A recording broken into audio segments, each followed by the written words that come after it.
বুদ্ধিজীবী বাঙালিরা বুকের পাটায় দম থাকলে প্রশ্নের উত্তরগুলো আজকে দিয়ে যাবেন। নমস্কার, আমি টুম্পা। আজকে আমার প্রথম প্রশ্ন সেই সমস্ত বড় বড় বুদ্ধিজীবী, বড় বড় বাতেলা দেওয়া বাঙালিদের কাছে। চাকরি হারা সেই সুবল সোরেন, উনি কি বাঙালি ছিলেন না? উনি তাহলে কেন আজকে আমাদের মধ্যে আর নেই? যদি সেই বুদ্ধিজীবী বড় বড় বাতেলা দেওয়া বাঙালিদের বুকের পাটায় দম থেকে থাকে, এই প্রশ্নের উত্তরটা আজকে দিয়ে যাবেন। কত দম আপনাদের আমিও দেখতে চাই, কমেন্টে এসে উত্তরটা দিয়ে যাবেন।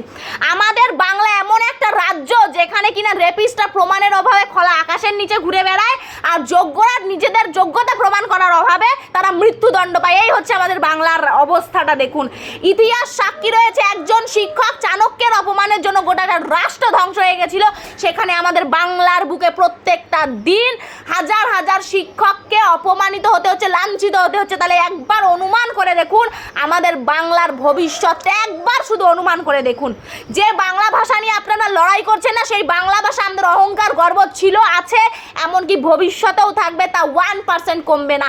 ওই রাজনীতির জন্য মানুষের মন ভালানো কথা, রাজনীতির খাতিরে ওসব ঝগড়া অশান্তি গাধার মতন করে কোনো লাভ নেই, কোনো আন্দোলন করে গাধার মতন লাভ নেই। একটু লজিক দিয়ে ভেবে দেখুন আমাদের বাংলার দুর্দশাটা। যেই শিক্ষক মারা গেছে সুবল সোরেন, তার ডেড বডি পুলিশ বাড়িতে না নিয়ে এসে তার সন্তান, স্ত্রী, বাড়ির লোককে না দেখিয়ে শ্মশানে নিয়ে যাচ্ছে। কিসের জন্য? আর্জিকর পেয়েছেন, প্রমাণ লোপাটের চেষ্টা।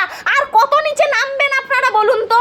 আজকে যেই শিক্ষক আমাদের মধ্যে আর নেই, এর দায়টা কে নেবে? আমাদের বাংলার বাঙালি সেই বড় বড় বুদ্ধিজীবী বাতেলা দেওয়া সেই বাঙালিদেরকে এই দায় নিতে হবে। বললাম তো, যদি বুকের পাটায় দম থেকে থাকে আমার প্রশ্নের জবাব দিয়ে যাবেন। সুবল সোরেন বাঙালি ছিল কি না?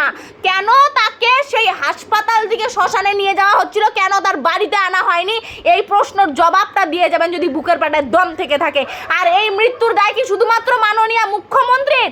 কখনোই না।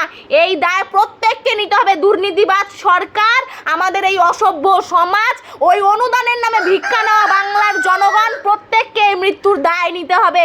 আজকে এই বাংলার দুর্দশার কারণ শুধুমাত্র এই মাননীয় মুখ্যমন্ত্রী একা নয়, আমরা প্রত্যেকে। দেখুন বাংলার অবস্থা দেখুন, একবার অনুমান করুন বাংলার ভবিষ্যৎটা কি হতে চলেছে।